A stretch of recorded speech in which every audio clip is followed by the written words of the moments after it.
Hello, welcome to my channel Kishori learning point. आज second part है। आज हम पढ़ेंगे इसमें कि फसल जुताई किसे कहते हैं। मिट्टी को उलटना पलटना और पोला करना जुताई कहलाते हैं। ठीक है, आज हम भी पढ़ेंगे कि जो इनके औजार होते हैं वो कैसे कैसे काम करते हैं, किस किस औजार का उपयोग होता है। तो सबसे पहले हम आते हैं, अच्छी उपज के लिए बुआई से पहले मिट्टी को भुरभुरा करना होता है और ये कार्य औजारों से ही किया जाता है। हल, कुदाली और कल्टीवेटर, इन सब का ही उपयोग किया जाता है। ठीक है, उसके बाद इसमें क्या आता है, हल का क्या काम है, शैफ्ट का क्या काम है, कुदाली का क्या काम है, तीनों के बारे में अभी हम चर्चा करेंगे अच्छे से। प्राचीन काल से ही हल का उपयोग होता है जुताई में, उर्वरक मिलाने, खरपतवार मिलाने, मिट्टी को खुरदने में ये सब काम आता है। ठीक है, और पहले के टाइम पे जो बैल गाड़ी के जोड़े या फिर घोड़े हो गए या ऊंट हो गए, गधे, उनकी सहायता से हल की प्रक्रिया को खींचा जाता था। लोहे की मजबूत तिकोनी होती थी, एक पत्ती होती थी और ऊपर की तरफ एक तिकोनी होता था, उसे कहते थे फाल। हल का मुख्य भाग एक लंबी लकड़ी का बना होता था, जिससे और जो लंबी लकड़ी का बना होता था ऊपर की तरफ से वो बैलों से जुड़ा होता था।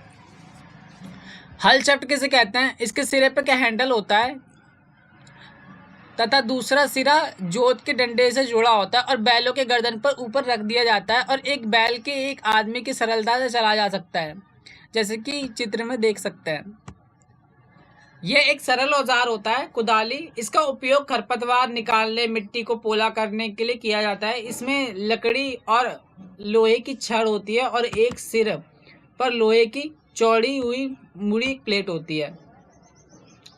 यह है हल शैफ्ट, इस प्रकार रहता है और ये पीछे की तरफ भी मुड़ा सा होता है, ऐसे यहाँ पे दिख रहा होगा।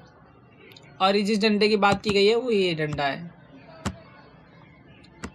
इसे कहता है कुदाली। कुदाली में एक जो प्लेट होती है वो मुड़ी हुई होती है और एक पकड़ बनाने के लिए होती है, ये हैंडल है और ये जोत करने के लिए है, ये गर्दनों पे भी रखी जाती है, लगे होती है। और एक जो ब्लेड होता है कार्य करती है, उसका मुख्य पशुओं के द्वारा खींचा जाता है। अभी मैंने जो ये चीज़ बताई, ये वाला जो सिरा है वो एक पक्षियों के द्वारा खींचा जाता है। कल्टीवेटर किसे कहते हैं, कल्टीवेटर ट्रैक्टर द्वारा संचालित कल्टीवेटर से की जाती है। कल्टीवेटर का उपयोग श्रम और समय दोनों की बचत हो जाती है। इसमें मेहनत भी कम लगता है और समय की भी बचत हो जाती है, क्योंकि जो 1 घंटे 2 घंटे में काम होता है वो सिर्फ आधे घंटे में ही हो जाता है। बुआई का टॉपिक है। बुआई से मतलब यही है कि बुआई तो कर रहे हैं, ठीक है, पर अच्छे बीजों का स्वस्थ होना भी आवश्यक है। मान लीजिए कोई खराब बीज है, आप उसमें मिला रहे हो तो वो सारी चीज़ भी क्या खराब हो सकती है। तो बीजों को पहले चयन कैसे करेंगे, अच्छे बीज, स्वस्थ बीज और अस्वस्थ बीज दोनों को एक बीज में पानी में डालिए, एक बीकर में पानी लेकर उसमें बीज डालिए, और जो बीज ऊपर आ जाएगा मतलब वो खराब बीज है और जो नीचे चले जाएगा वो अच्छी बीज है। तो वैसे हम बीजों को पहचान सकते हैं कौन अच्छा बीज है, कौन सा खराब बीज है। बुआई फसल उत्पादन का सबसे प्रमुख चरण है और बोने से पहले अच्छी गुणवत्ता, साफ, स्वस्थ बीज, वही मैंने बताया आपको। किसान अधिक उपज देने वाले बीजों को प्राथमिकता देते हैं। जो सही बीज होंगे उन्हीं को ही चुना जाएगा खेतों में।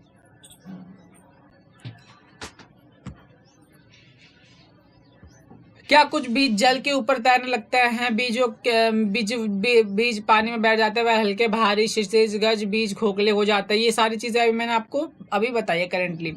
यह जल के तैरने में लगता है और ये स्वस्थ ग्रेज अलग बीज की अच्छी विधि है। परंपरागत औजार किसे कहते हैं, परंपरागत रूप से बीज बुआई में इस्तेमाल किया जाता है। औजार किप आकार का होता है। बीजों को किप के अंदर डालने पर ये 2 या 3 नुकीले सिरे वाले पाइप होते हैं, उनसे गुजरते हैं और सिर मिट्टी को भेदकर बीज स्थापित करता है। नेक्स्ट क्लास में पढ़ेंगे खाद एवं उर्वरक कैसे मिलाते हैं, सीड ड्रिल किसे कहते हैं, और खाद और उर्वरक ये चीजें हैं क्या, खाद के लाभ और सिंचाई क्या होती है।